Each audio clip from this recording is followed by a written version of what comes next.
Have you ever heard of the idea that the only way to get everything you want is to let it all go? Well, we're about to dive into a story that explores that exact paradox. It's about a man whose entire life was built on control, right up until the day he was forced to surrender everything. So the source we're looking at here tells this incredible story of transformation. It's not about someone who was born great, but about someone whose really difficult beginning led to a remarkable end. And trust me, it's a journey you're going to want to follow. And his name was Jacob. And here's the crazy part. His name, Jacob, literally means heel grabber. Think about that. His whole life was right there in his name. This deep instinct to clutch, to scheme, to take control of absolutely everything. So you might be wondering, how exactly does a guy live up to a name like the Grabber? Let me tell you, this pattern started right from the very beginning. And this wasn't something he learned over time, you know? The story is super clear on this. His desire to be number one, to get ahead, it was there from day one. He was literally born fighting for the top spot. And that instinct, it didn't just stay an instinct. It became his entire life's strategy. A lifetime of manipulation, all in a relentless grab for power and control. I mean, the pattern is just undeniable, right? At his birth, he's literally grabbing his twin brother's heel.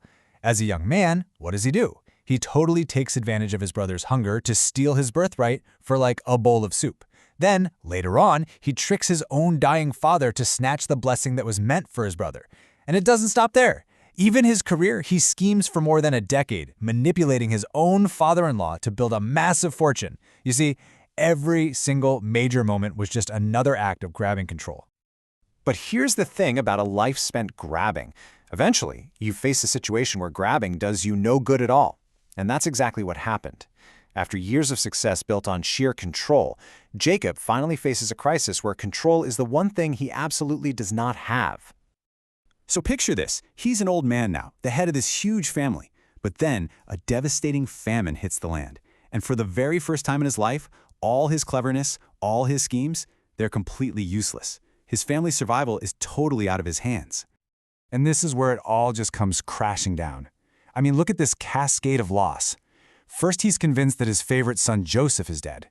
Then another son, Simeon, gets taken hostage in Egypt.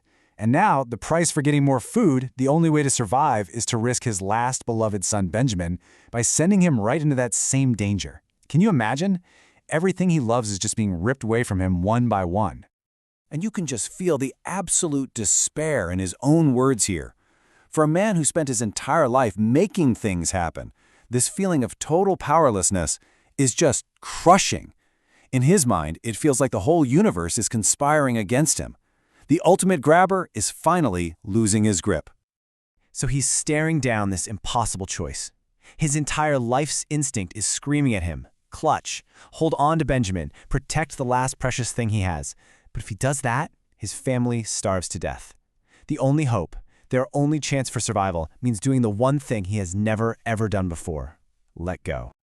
And this leads to the single most important moment of his entire life, the surrender.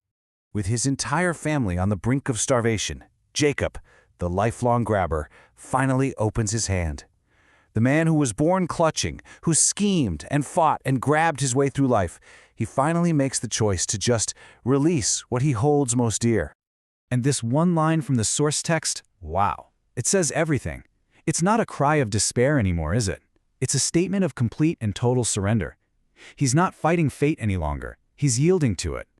He's finally placing his trust in something bigger than his own control. So, what happens when the ultimate control freak finally lets go?